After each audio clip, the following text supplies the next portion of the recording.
नमस्कार दोस्तों, मैं हूं आपका SKM चैनल का एजुकेटर। आज मैं आपको सिखाने वाला हूं how can be use this, that, these, those. कैसे इनका यूज करें, कैसे इनके बारे में जानें। हम बने रहिए हमारे चैनल पर। बढ़ते हैं आगे। दिस का यूज हम सिंगुलर वर्ड के साथ जो पास में जो वस्तु रखी होती है उसके लिए करते हैं। सिंगुलर का मतलब होता है एक वचन। इसका यूज जैसे हमारा फ़ोन हमारे पास में रखा है उसके लिए हम यूज करेंगे, उपयोग करेंगे दिस। जैसे हमारी कोई वस्तु दूर रखी है, जैसे हमारा दोस्त दूरी पे खड़ा हुआ है तो उसके लिए हम यूज करेंगे that.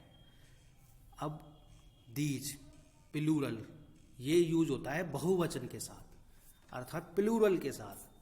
These word pass use होता है, उपयोग में लिया जाता है नियर के साथ। नियर जो चीज़ पास में होती है उसके साथ। जैसे कि हमने अभी दिस के बारे में बताया, उसी प्रकार दीज होता है। दीज मतलब जो चीज़ हमारे, जैसे फ़ोन हमारा पास में रखा हुआ है, या फिर कोई व्यक्ति हमारे पास में बैठा हुआ है, या फिर कोई और हमारे पास में आसपास की सामग्री के लिए हम यूज करेंगे दीज। फिर हम यूज करेंगे दोज का। दोज का प्रयोग भी हम प्लूरल के साथ करते हैं अर्थात बहुवचन के साथ करते हैं। दोज का यूज भी हम दैट की तरह ही दूर की वस्तु के लिए यूज करेंगे। जो चीज़ें हमारे से दूर रखी होती, जैसे हमारा मित्र हमसे दूर से हाय कर रहा है और बहुत सारे मित्र हैं हमारे, जैसे एक ग्रुप में, एक संगठन में लोग खड़े हैं और वो सभी हमको हाय कर रहे हैं, तो वहाँ पर हम यूज करेंगे दोज। और एक ही मित्र हमसे दूर से हाय कर रहा है तो उसके लिए हम यूज करेंगे सिर्फ दैट। तो आपको इसका मतलब थोड़ा थोड़ा मुझे लग रहा है कि समझ आ रहा होगा, मेरी बातें आप जान पा रहे होंगे। तो इसी प्रकार हम आगे बढ़ते हैं। जैसे कि अब मैं सिंगुलर के लिए यूज करूंगा दिस। जैसे कि अब मैं लेता हूं एक एग्जाम्पल आपको समझाने के लिए। एक एप्पल, इसको हम बोलेंगे this is an apple English में। कैसे बोलेंगे? This is an apple. ठीक है। अब इसी प्रकार मैं दीज का यूज करूंगा जो कि प्लूरल वर्ड के लिए यूज होता है अर्थात बहुवचन के साथ यूज होता है। जैसे हमारे टेबल पे रखे हैं बहुत सारे एप्पल। दीज का यूज मैंने अभी आपको बताया कि पास की वस्तु के लिए करते हैं, तो हमारी टेबल हमारे पास है और उस पर बहुत सारे एप्पल रखे हुए हैं, तो उसके लिए हम बोलेंगे दीज आर एप्पल्स। समझ पाए आप? दीज आर एप्पल्स अर्थात एस आएगा इसके अंदर। एस किसके लिए यूज किया गया है? यहाँ पर बहुवचन के साथ। और दीज हमारे पास में रखे हुए हैं वो एप्पल्स।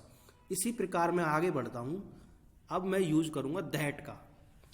आपको पता ही है कि दैट का यूज हम दूर की वस्तु के लिए करते हैं, पर हम दैट का यूज करते हैं सिंगुलर के साथ। तो अब अगर एक हमारा सेब दूरी पे रखा हुआ है और उसके लिए हमें बोलना है तो किस प्रकार बोलेंगे? That is an apple. कैसे बोलेंगे दोस्तों? That is an apple.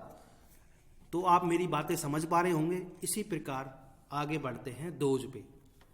तो दोज का यूज हम करते तो दूरी के लिए हैं, पर करते किसके साथ हैं? बहुवचन के साथ। बहुवचन अर्थात कोई चीज एप्पल है हमारी और वो हमसे दूरी पे रखी हुई है और हम उसे बहुत ज्यादा मात्रा में रखी हुई है अर्थात एक से ज्यादा। बहुत ज्यादा मात्रा का अर्थ है यहाँ पर एक से ज्यादा।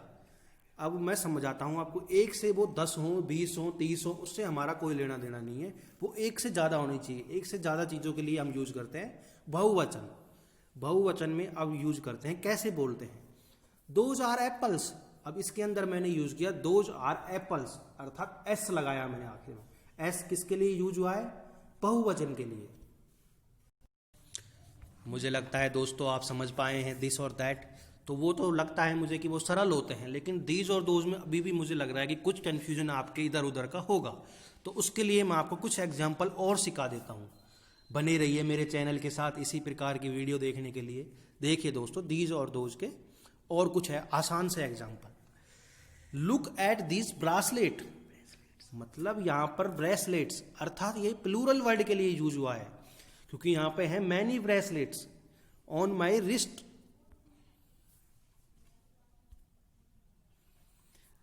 लुक एट दिस ब्रेसलेट्स अर्थात प्लूरल वर्ड है। दीज का यूज कहां कर रहे थे हम?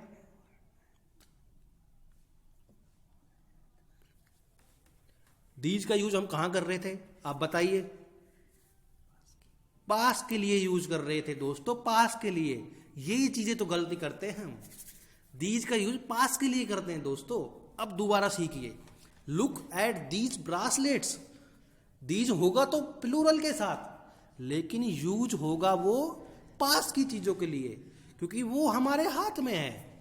Many bracelets on my wrist, अर्थात वो हमारे हाथ में है, कलाई में बंधा हुआ है। तो आप समझ रहे हैं मेरी इंग्लिश, मेरी बातें समझिए, ध्यान से देखिए।